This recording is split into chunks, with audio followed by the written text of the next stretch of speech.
Bonsoir et bienvenue sur Tables en Fête, votre nouvelle série d'émissions consacrée au monde culinaire et aux fêtes de fin d'année sur Rhône TV. Vous connaissez le principe, je vais ouvrir mon grimoire des personnalités culinaires pour savoir où nous allons nous diriger aujourd'hui. Il s'agit de Cran Montana, au Cran Ambassador, pour faire la connaissance de son chef de cuisine Yann Kriba et son chef pâtissier Antoine Iden, qui nous réserve 2 recettes excellentes pour les fêtes de fin d'année. Et évidemment, on va faire connaissance davantage avec eux. Allez, suivez-moi. On se retrouve donc dans les cuisines du Cran Ambassador avec 2 recettes aujourd'hui. La tartelette bœuf d'airain gravlax et sa déclinaison de champignons par Yann Kriba et un dessert autour du chocolat et du fruit de la passion pour mettre à l'honneur la cabosse de cacao par Antoine Iden, le chef pâtissier des lieux. Merci beaucoup Yann de nous accueillir ici au Cran Ambassador et dans vos cuisines. On va évidemment faire connaissance avec vous. Tout d'abord, la première question, c'est de savoir en fait d'où vous venez et puis comment la cuisine est rentrée dans votre vie. Alors, moi je suis originaire de Strasbourg, en Alsace. On a quand même l'amour un peu de la gastronomie, du terroir et tout ça. C'est quelque chose qu'on apprend depuis le plus jeune âge.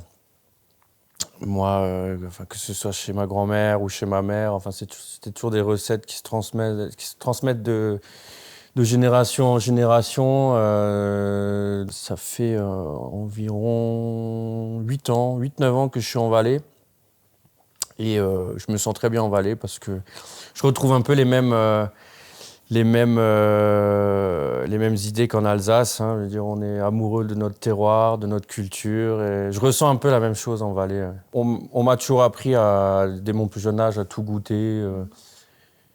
Que ce soit des rognons, des tripes, du prescope, choucroute, bake-off.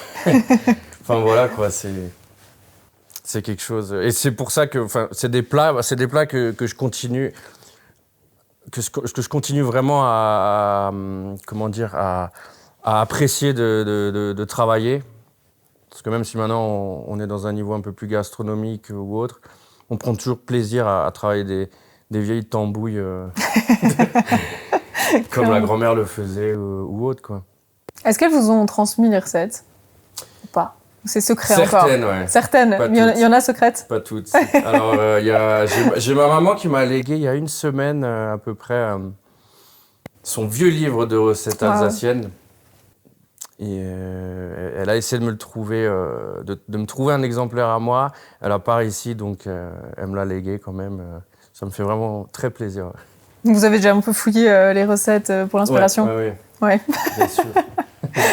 Alors moi aujourd'hui j'ai décidé de vous présenter une petite recette assez facile à réaliser chez vous à la maison qui pourra très bien convenir pour vos repas de fin d'année. On est sur une fine tartelette croustillante de feuilles de briques avec un gravlax de bœuf d'airain et une déclinaison de champignons. Donc dans la déclinaison de champignons, on aura une crème de champignons, un carpaccio de champignons de Paris et des chanterelles en pickles. Donc pour cette recette, vous allez avoir besoin, pour commencer, pour la crème de champignons, de champignons. Vous pouvez prendre ce que vous voulez. Moi, je suis parti sur des champignons de Paris, mais vous pouvez utiliser des pleurotes, chanterelles, c'est à votre guise. Des échalotes, du beurre, du vin blanc, de l'huile d'olive, du vinaigre balsamique blanc, du sel, de la fish sauce et de l'oyster sauce. Ensuite, pour le croustillant, nous avons des feuilles de briques. Donc, on va en prendre 3 pour les empiler. Avec ceci, on a du jaune d'œuf dilué avec de l'eau pour pouvoir coller les 3 feuilles de briques. Donc là, on a les petites chanterelles en pickles. Donc c'est très simple, hein. Vous prenez une solution à base d'eau et de vinaigre d'alcool que vous allez verser sur vos chanterelles, puis vous allez les laisser mariner pendant à peu près 24 heures. Vous pouvez agrémenter de n'importe quelle épice que vous voulez, que ce soit verveine, cardamone, badiane, clou de girofle, c'est selon vos goûts. Donc là, on a le filet de bœuf d'airain qu'on a déjà mis à mariner en gravlax. Donc nous, on a pris un peu d'avance. Chez vous à la maison, donc ce sera pour 2 pièces de filet de bœuf, c'est 1,5 kg de sucre, 1,5 kg de sel. Ensuite, vous pouvez pareil avec des épices mixer cette préparation de saumure avec du poivre, des baies roses, selon les épices que vous souhaitez. Vous les laissez mariner le bœuf pendant 12 heures à température ambiante et ensuite 24 heures au frigo. Et après, ce sera prêt. Avec ça, on a encore des petits champignons de Paris brun pour faire le carpaccio de champignons. La sauce qui accompagnera l'entrée, on est parti sur un jus de bœuf qu'on a réalisé avec les os de bœuf, qu'on mélangera avec des érelles.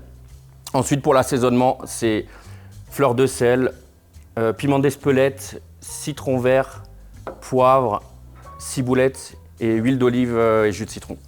Donc, pour la crème de champignons, nous avons 210 g de champignons, 60 g d'échalotes, 105 g de vin blanc, 6 g de vinaigre balsamique blanc, 50 g d'huile d'olive, 15 g de beurre. Nous avons encore 15 g de fish sauce, 20 g d'oyster sauce, et ensuite, bien sûr, poivre et sel, ça c'est à votre goût, à votre guise. Attention à ne pas trop saler, la crème de champignons parce que le gravlax c'est déjà assez salé, donc il faut bien gérer les doses. Voilà. On va commencer par tailler les champignons. Vous pouvez les tailler vraiment grossièrement. De toute façon, ce sera pour faire une crème, donc tout sera mixé. Pas besoin de faire un taillage fin et précis.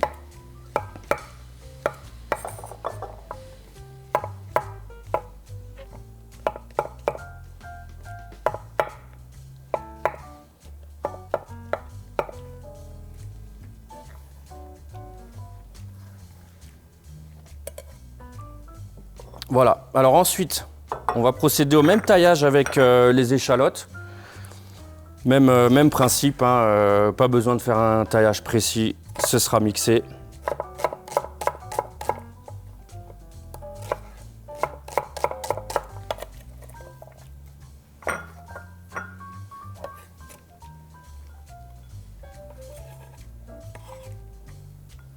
Et voilà. Donc là, on va pouvoir passer en cuisine. On va lancer la cuisson de tout ça. Alors, donc, pour la crème de champignons, on va commencer à mettre notre huile d'olive à chauffer.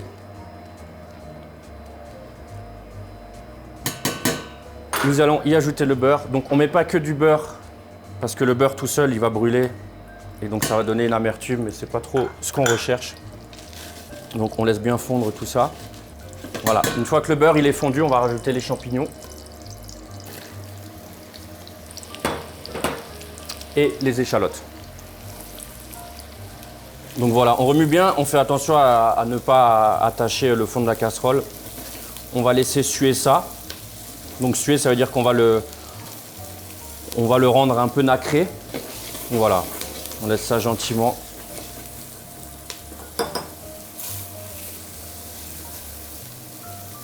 Voilà, une fois que vos champignons et échalotes ont fini de suer, on va venir déglacer avec le vin blanc.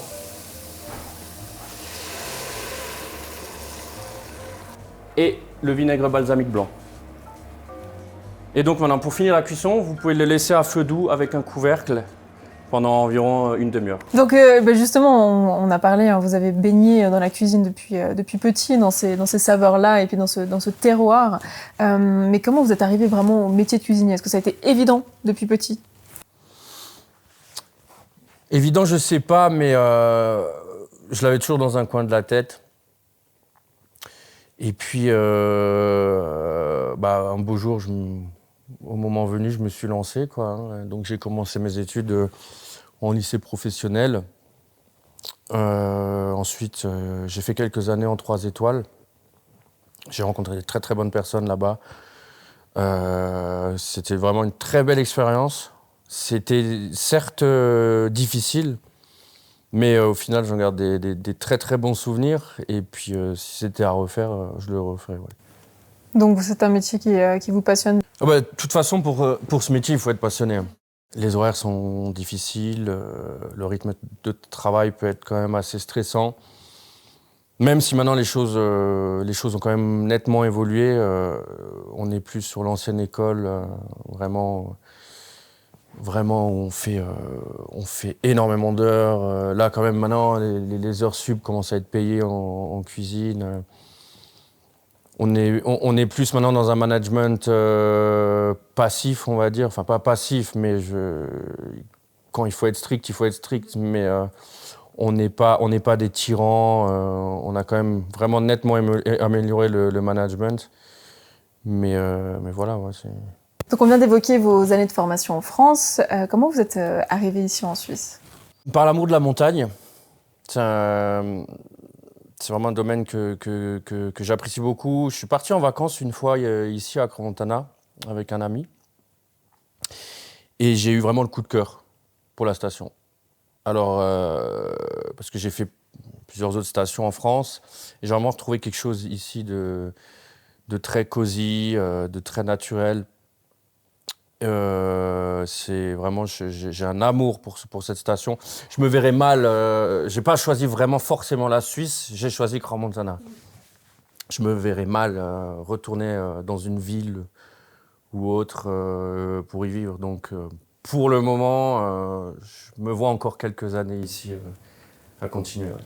Et vous êtes directement arrivé au Grand Ambassadeur quand vous êtes venu ici? Non, pas directement. J'ai fait une saison à Ovrona. Ensuite, j'ai fait quelques mois à Chermignon et après, je suis arrivé au Grand Ambassadeur. Je suis arrivé en tant que chef de partie avec l'ancien chef William. Après, j'ai gravi un peu les échelons, junior sous-chef, sous-chef. Et quand le chef William est parti à la réserve Genève, on m'a proposé la place ici. On m'a laissé quelques jours pour réfléchir. Alors, j'ai beaucoup cogité, je me suis dit, bon, c'est une belle opportunité, mais il y a du boulot. Je ne suis pas encore habitué à ce rôle de chef, qui a quand même beaucoup d'administratifs.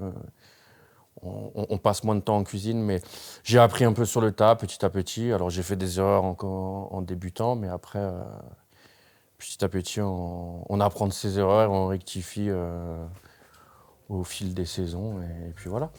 Donc pour la suite, nous allons procéder au croustillant de feuilles de briques. Donc là, on va empiler 3 couches de feuilles, histoire d'avoir quand même une belle couche, que ce soit bien croustillant et pas trop fragile aussi à manipuler. Donc pour souder les 3 feuilles ensemble, on a pris un petit peu de jaune d'œuf dilué avec de l'eau. On va venir les badigeonner bien comme il faut.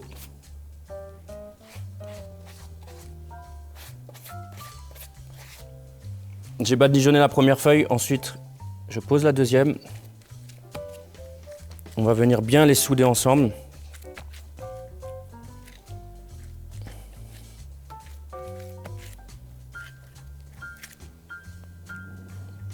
Ensuite, on va revenir avec l'œuf. N'hésitez pas à mettre beaucoup de jaune. Et voilà, ensuite on vient recouvrir avec la dernière feuille. Je vous conseille peut-être d'attendre 1 ou 2 minutes, le temps que le jaune d'œuf il sèche. Comme ça, les feuilles elles seront bien soudées et ça va éviter d'avoir des bulles d'air et tout ça, quoi. Donc ensuite, on vient avec un emporte-pièce de diamètre 12. On va y découper nos petits fonds de tarte. C'est ce qui va servir de support en fait à la tarte.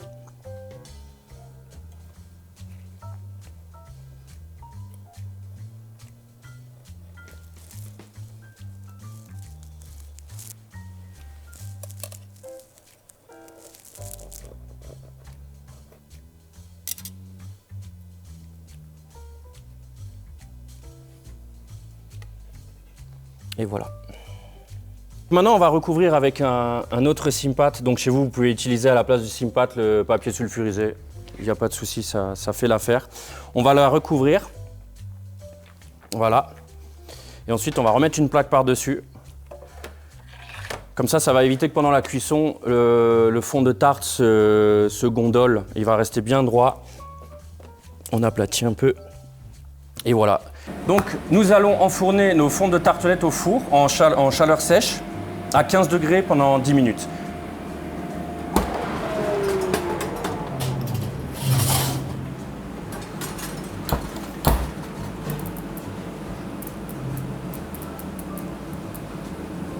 Alors maintenant, on va passer à la découpe du gravlax de bœuf d'airain. Donc on va couper en sashimi style. Donc moi, je vous conseille de faire un peu sauter juste la première entaille. C'est le morceau le plus fin. Donc forcément, il aura mariné un peu plus que la partie du milieu, donc il sera plus salé. Donc voilà. On va couper des fines tranches.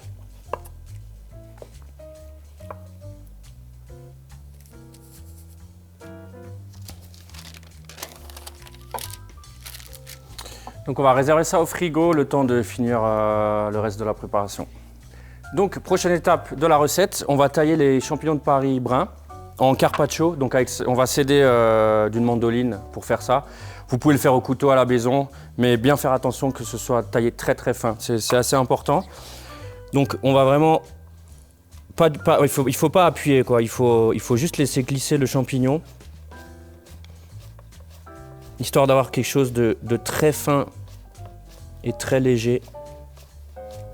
Voilà, comme ceci, c'est parfait. Donc bien évidemment, si vous utilisez une mandoline, faites attention à vos doigts. Ça serait bête d'en perdre un avant les fêtes de fin d'année. Voilà, donc pour conserver vos champignons le temps de finir la recette, moi je vous conseille de les déposer sur un petit papier humide pour éviter qu'ils sèchent.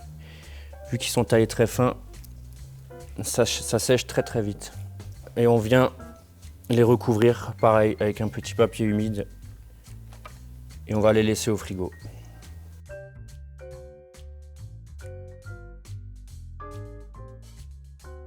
Voilà, donc on a fait la réduction avec le vin blanc et le vinaigre dans les champignons et les échalotes. Donc une fois que c'est bien réduit, vous pouvez voir là, vos champignons sont bien cuits. On va les mettre dans le blender. On va y ajouter 30 g de lait de soja pour donner un côté un peu plus onctueux. On y rajoute la fish sauce. Ensuite, on ajoute l'oyster sauce. Donc c'est la sauce huître, hein. C'est une sauce asiatique que vous pouvez trouver dans le commerce. Et le sel fin, pardon. Donc on va mixer ça assez fort pendant 3 minutes environ pour avoir quelque chose de bien homogène et bien lisse.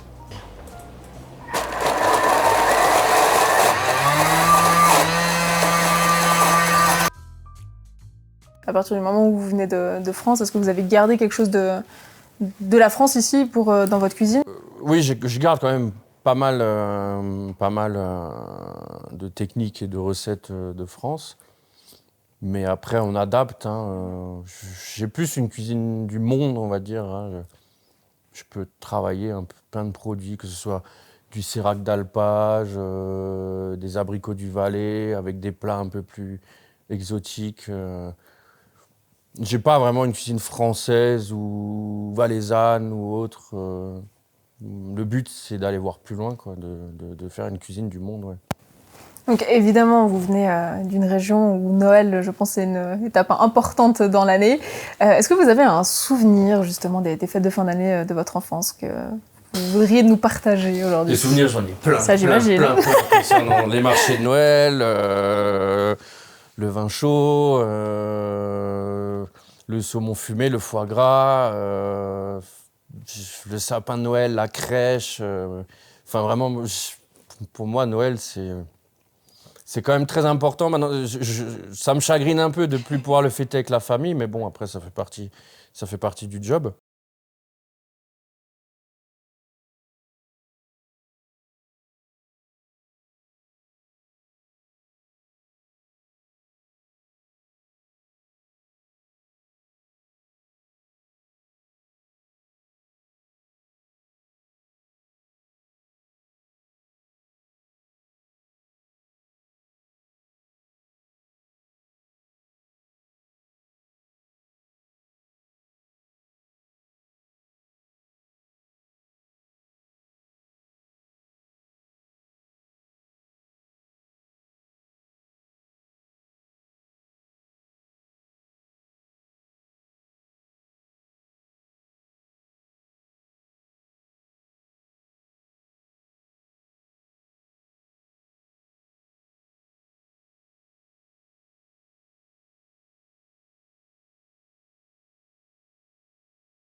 On va passer au dressage de notre tartelette. Donc vous pouvez vous aider du cercle pour avoir quelque chose de plus précis et propre. Donc on va commencer par une couche de bœuf. Je préfère commencer par le bœuf parce que si on commence par la crème de champignons, ça risque de mouiller en fait le croustillant et de ramollir, et puis ça serait pas très agréable après à la dégustation. Donc on va commencer par une couche de 5 tranches de bœuf. Ensuite, on va y déposer notre crème de champignons sur les tranches comme ceci.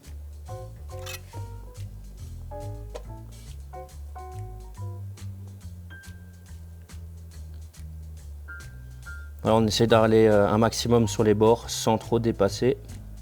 On vient recouvrir d'une deuxième couche de bœuf, toujours 5 tranches.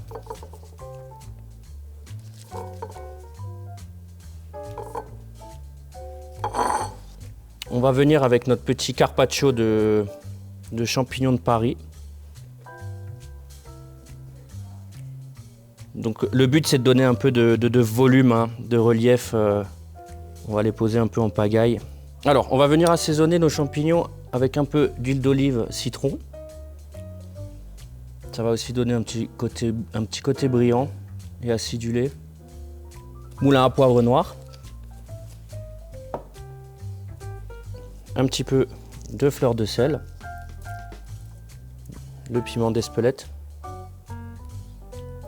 qui va relever un peu tout ça et puis donner un peu de contraste avec les couleurs.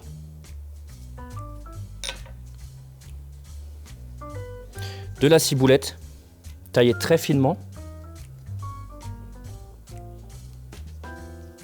On va finir l'assaisonnement avec un zeste de citron vert qui va apporter un peu de fraîcheur à tout ça.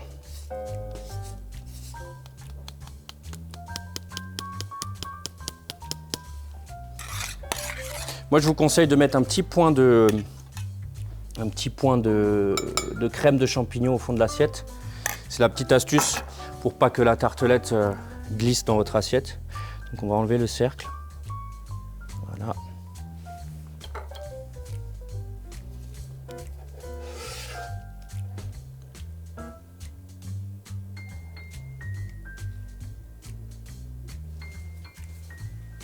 Ensuite, pour finir, on va y ajouter notre jus de viande avec les érelles. Donc nous avons 50 g d'érelles pour 150 g de jus de viande. Et voilà, on dépose comme ceci sur le côté. Et on peut finir avec une petite touche de verdure. Et les pickles de chanterelle.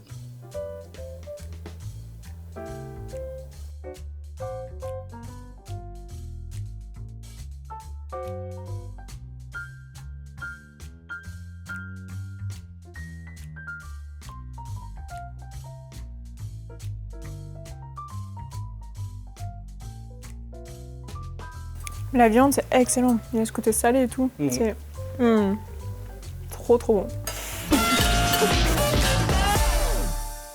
On va passer à un petit questionnaire pour apprendre à vous connaître. Déjà, d'où venez-vous?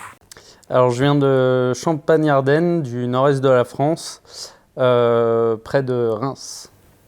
Et c'est là où vous avez décidé finalement de devenir pâtissier, c'est ça? C'est ça. Je suis chef pâtissier au Grand Ambassador depuis maintenant 1 an. Et je suis arrivé sur la station il y a déjà 7 ans maintenant. Et j'ai commencé le métier à 15 ans en apprentissage en France. Il y a personne de ma famille qui est dans la restauration. Mais on a toujours été épicuriens, on aimait les bonnes choses.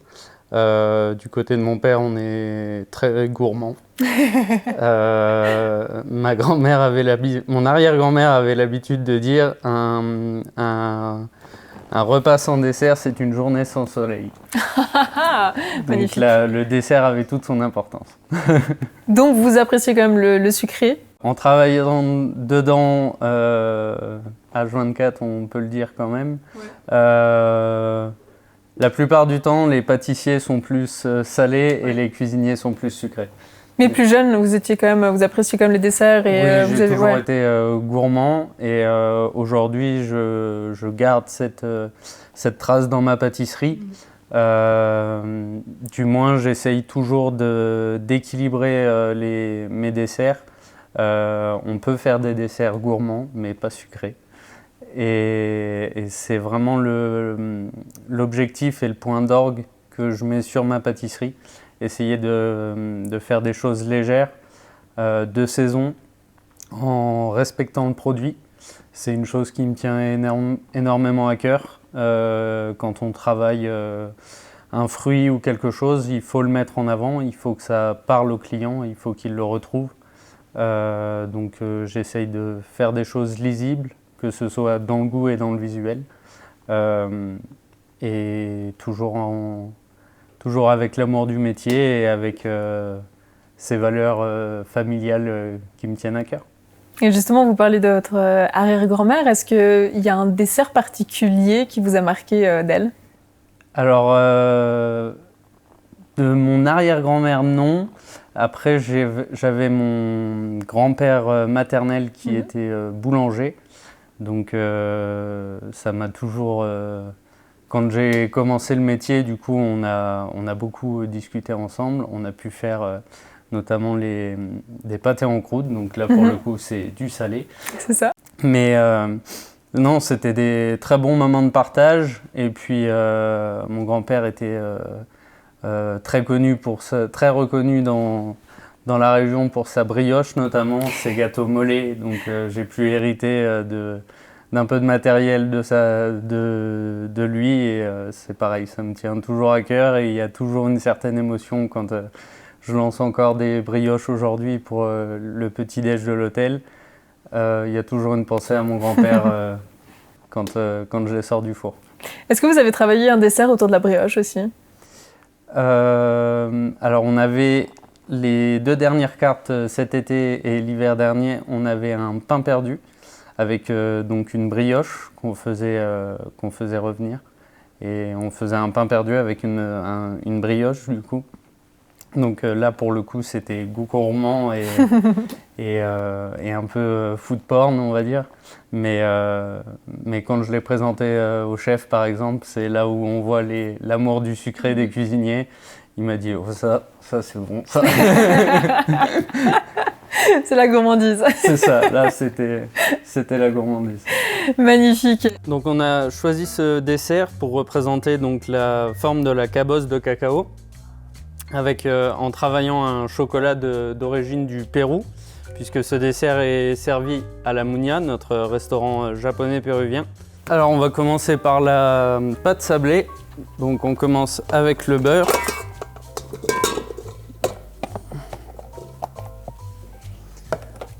On ajoute le sucre glace et poudre d'amande.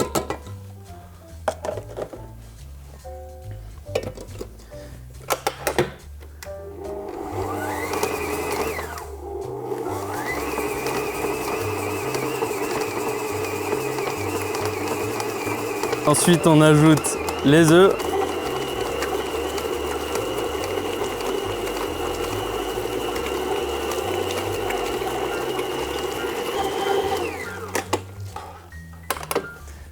Là, on va venir corner les bords pour éviter que le beurre reste sur les côtés de la cuve.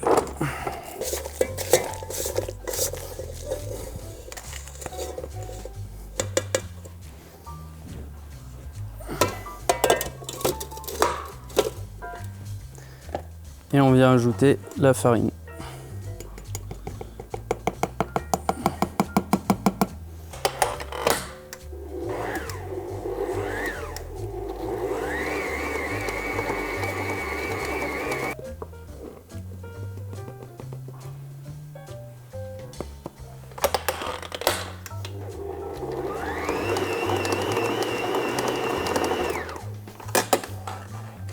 Et on va finir le mélange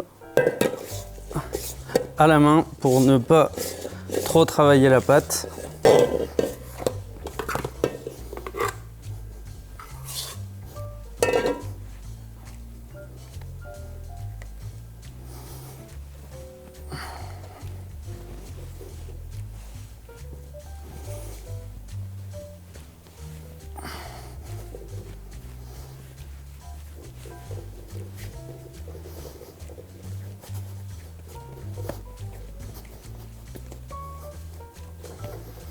Donc une fois que la pâte est bien homogène, on va la réserver au frigo, filmer pour pas qu'elle sèche en surface, et puis on l'étalera dans un petit moment.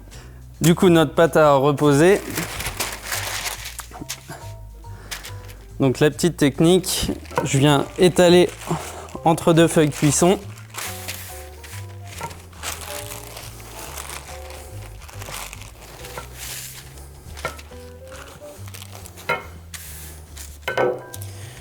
Une fois que la pâte est bien étalée, on vient décoller la première feuille.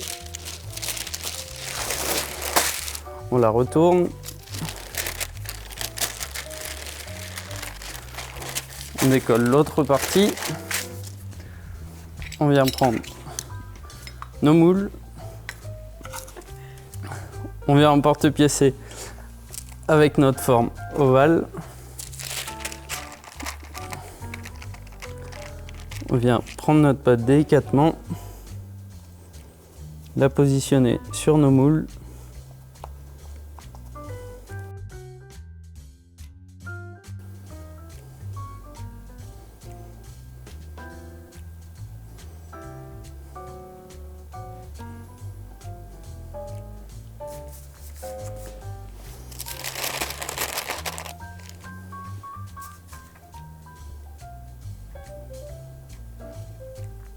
Ensuite, on vient parer l'excédent de pâte.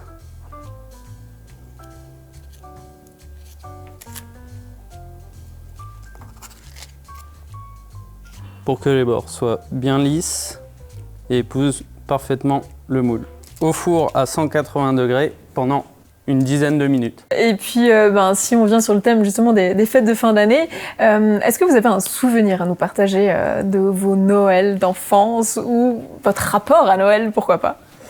Alors, pour la pâtisserie, c'est toujours un peu compliqué parce que qui dit Noël dit la plus grosse période de l'année. Bien sûr. Donc, moi, j'ai commencé le métier à 15 ans et si je dois dire un de mes premiers souvenirs de Noël, dans le métier en tout cas, qui m'a marqué, c'était mon premier Noël. J'ai commencé le 23 décembre à 1h du matin, j'ai fini à 20h, j'ai recommencé à 2h du matin et j'ai fini à 21h. Donc les Noëls en famille, du coup, depuis mes 15 ans, je les connais plus beaucoup. Après, on s'est adapté, on faisait Noël en novembre, où on essayait de réunir la famille quand on pouvait, et surtout quand tout le monde n'était pas dans le rush des fêtes. Et du coup, on apprend aussi à faire Noël avec sa deuxième famille, ses collègues, les collègues qui deviennent des amis aussi. Puisqu'on passe la plupart de notre temps au travail et c'est pareil, c'est aussi important de créer des liens avec ses collaborateurs. Et puis aujourd'hui, on a la chance d'avoir un métier qui est porté sur l'humain et qui est aussi fait de rencontres. Et c'est aussi pour ça que je suis là aujourd'hui en tant que chef pâtissier du Cran Ambassador, puisque quand je suis arrivé sur la station, je travaillais au Cran Hôtel et Spa. Puis je suis parti un an voyager à Chicago, puis Paris, et je suis revenu sur la station. Et je connaissais Yann d'avant, et il m'a proposé cette place, et du coup, comme quoi toutes les rencontres qu'on fait sont toujours... c'est vraiment un petit monde, la restauration, et j'ai fait des intersaisons à Genève et j'ai rencontré un pâtissier que je ne connaissais pas. Et quand il m'a dit là où il travaillait, on a pu retracer 10 personnes qu'on connaissait en commun Wow, ouais. de ce qu'on a travaillé. Donc c'est étonnant. C'est un petit monde finalement. C'est ça. Et ce voyage à Chicago, c'était par rapport au travail ou bien c'était vraiment... J'avais fait du coup 3 ans au Grand Hôtel et Spa où j'avais gravi les échelons. On m'avait proposé la place de chef pâtissier, mais j'ai refusé parce que je m'en sentais pas encore, je dirais pas capable, mais je me sentais pas prêt à à gravir ces échelons trop vite et puis au final regretter. Je voulais vraiment me sentir à l'aise pour prendre ces responsabilités. Et ça me tenait à cœur d'apprendre l'anglais. Donc j'ai mis de côté mon métier pendant 8 mois et, et je suis parti à Chicago étudier l'anglais pendant 8 mois. Est-ce que ça a quand même été l'occasion de découvrir de nouvelles saveurs sucrées, un peu plus américaines, si j'ose dire? Alors découvrir, oui. Être adepte de la pâtisserie américaine, moins. C'est non, ce que je retiens de mon voyage, la plus belle partie, c'est les valeurs du travail. Aux États-Unis, on ne juge pas les gens à leur réussite. Si quelqu'un réussit, ça devient un exemple. Et on lui demande comment il a fait, et c'est un exemple pour la société. Contrairement à la France en l'occurrence, et puis certains pays, l'Europe en général aussi, où quand on réussit, on peut être plus cible à la critique et à dire oui, il a graissé la patte de qui pour arriver là ou quoi que ce soit. Je pense qu'on construit son destin et encore une fois, c'est fait de rencontres et d'opportunités. Et chaque travail, que ça se passe bien ou pas bien, il faut toujours le terminer en bons termes, construire des relations saines. Et puis, on ne sait pas de quoi l'avenir est fait. J'en ai eu une belle preuve, un bel exemple avec le Covid. J'étais pas parti pour revenir sur la Suisse. Et puis, le Covid est arrivé. Et quand on m'a dit que j'avais une opportunité de revenir en Suisse, je l'ai saisi et je ne regrette pas du tout. Alors, pour la ganache montée au chocolat, donc on a dans la casserole le lait et le glucose qu'on va venir faire chauffer. Ici, au préalable, on a le lait mélangé à la fécule qu'on mélange du coup à froid pour que la fécule se dissolve bien dans le lait. Et comme ça, on n'aura pas de grains dans notre préparation. Donc on va porter à ébullition le mélange lait et glucose. Une fois qu'il sera à ébullition, on ajoutera le lait, le mélange lait et fécule, puis on viendra verser sur le chocolat et on finira par ajouter la crème froide pour refroidir le mélange.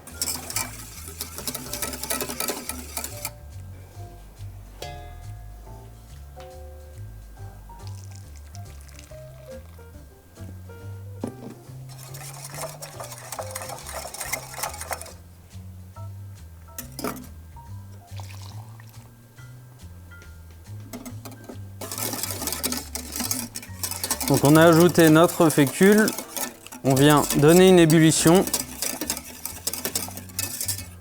en faisant bien attention de bien mélanger régulièrement pour pas que la fécule n'accroche au fond de la casserole.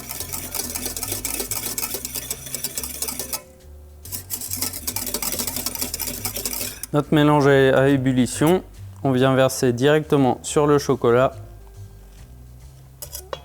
en 2 fois. On réalise un noyau au centre, puis on ajoute le reste de la préparation.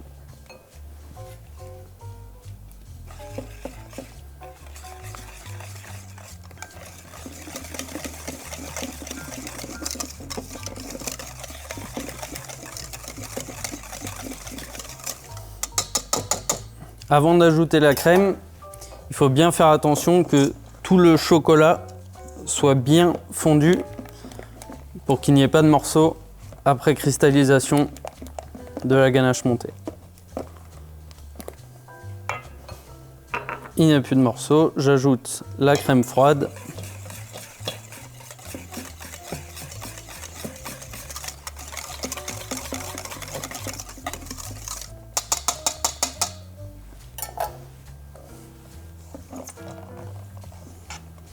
Et je réserve la préparation une nuit au réfrigérateur, filmé au contact.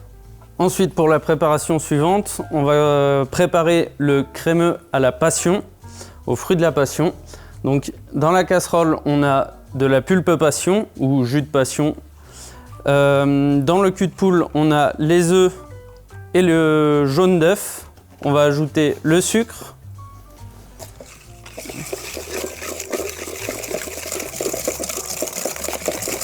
On vient blanchir le mélange.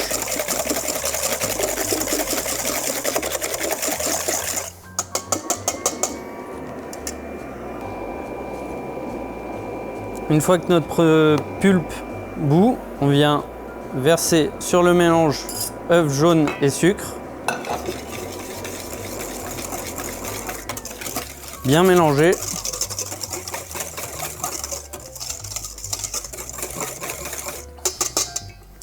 Et ensuite, on va venir remettre à cuire dans la casserole.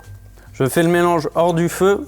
Pour des petites quantités, c'est préférable de faire hors du feu pour éviter que quand vous allez ajouter les œufs et le sucre, ça accroche directement au fond de la casserole. Ensuite, ici, on va venir porter à 85 degrés le mélange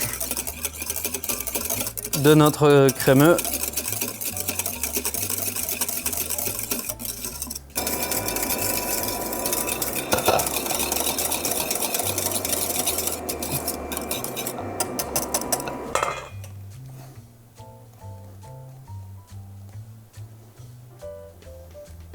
On débarrasse dans notre cul de poule et on va ajouter notre gélatine directement au mélange. Une fois que notre mélange est fait, on se munit d'un mixeur.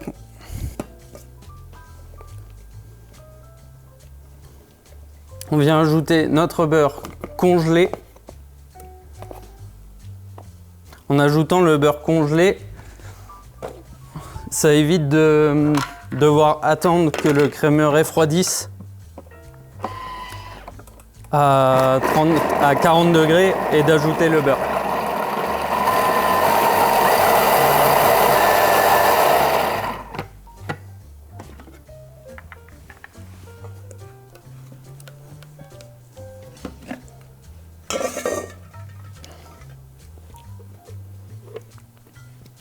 Le crémeux est bien homogène, on le filme au contact et on le réserve une nuit au frigo. Pour la suite, on va passer au caramel. Caramel passion. Donc dans la casserole, j'ai ma pulpe passion avec mon glucose atomisé que je vais venir porter à ébullition et ensuite on va réaliser un caramel avec le glucose et le sucre.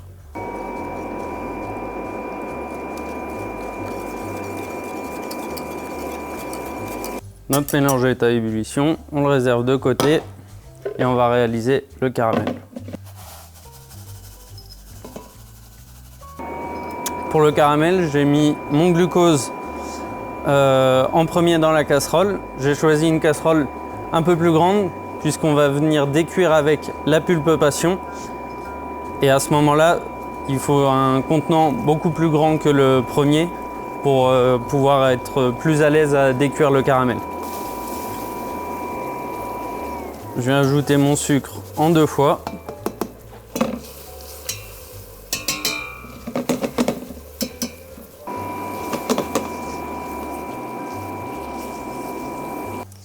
Donc on va réaliser un caramel plutôt foncé pour avoir ce goût de caramel. Plus votre caramel sera clair, plus il aura le goût de sucre. Plus il sera foncé, plus il sera amer. Donc on va trouver le juste milieu pour vérifier la cuisson du caramel.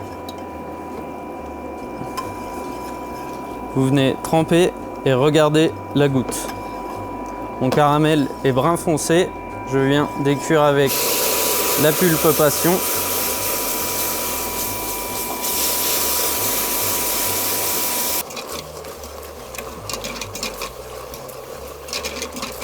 Donc là, je réduis le feu et je continue de le cuire jusqu'à ce que tous les morceaux de caramel soient bien dissous dans le mélange passion et caramel. Les morceaux sont bien dissous. Je débarrasse le caramel directement dans le mixeur et on va ajouter le beurre. Congelé également pour directement stabiliser le caramel.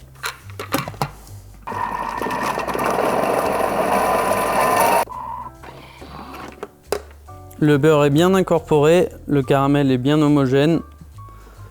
On le débarrasse et on va le laisser refroidir au frigo. Pour la dernière préparation, on va réaliser le sorbet exotique, donc passion, mangue et banane. Dans la casserole, on a l'eau pour notre sorbet. Ici, nous avons le sucre, le dextrose, glucose atomisé et le stab, stabilisateur à glace. Et ici, notre mélange de pulpe. Donc on va porter à léger frémissement notre eau.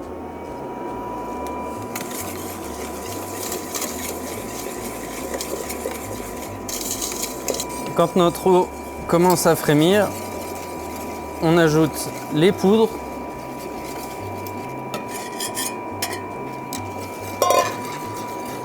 Et on va porter le mélange à ébullition.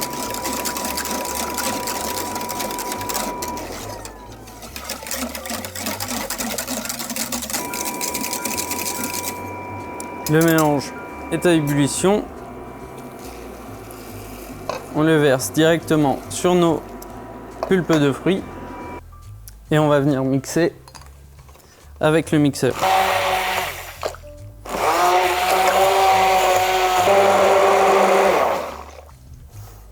Une fois qu'il n'y a plus de morceaux, le mélange est prêt. Vous pouvez directement le mettre dans votre sorbetière ou si vous n'avez pas de sorbetière, le couler dans un plat profond, couper des cubes et le mixer directement avec un mixeur type Thermomix. Justement, une question un peu incontournable pour le pâtissier que vous êtes. Fête de fin d'année, bûche obligatoire ou pas? Alors, on a déjà fait une bûche l'année dernière. Ça fait plusieurs années que je fais toujours une bûche en dessert à l'assiette. Donc c'est un peu différent de la bûche traditionnelle qu'on peut manger en famille.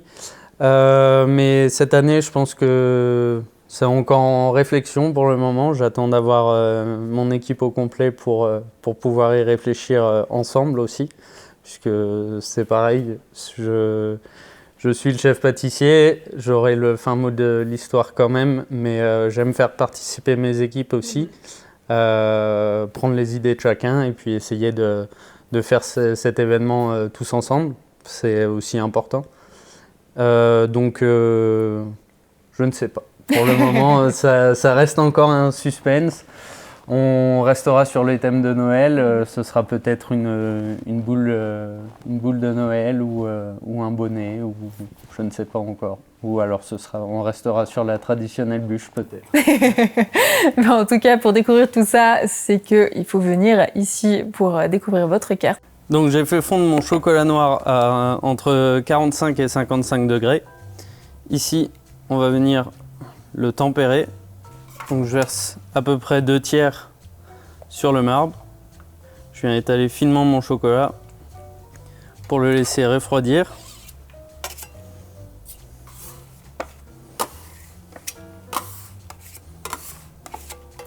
On va venir le refroidir entre 26 et 27 degrés.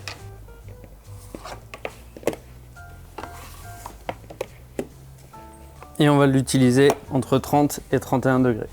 Pour le décor, on prend des feuilles guitare.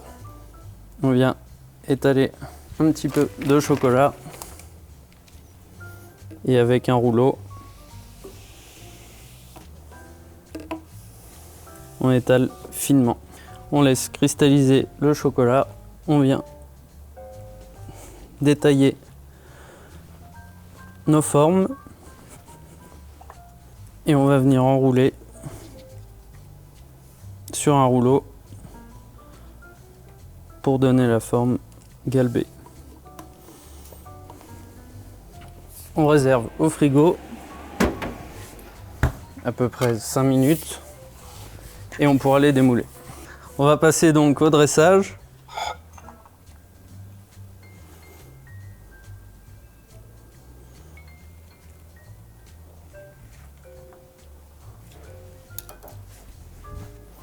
On vient prendre notre fond de tartelette.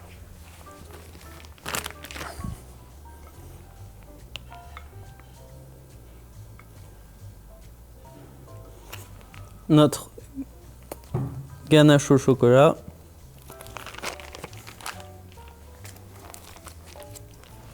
Le crémeux à la passion.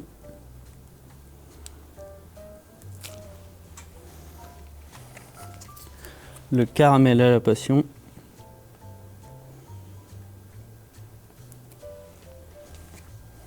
Nos décors chocolat.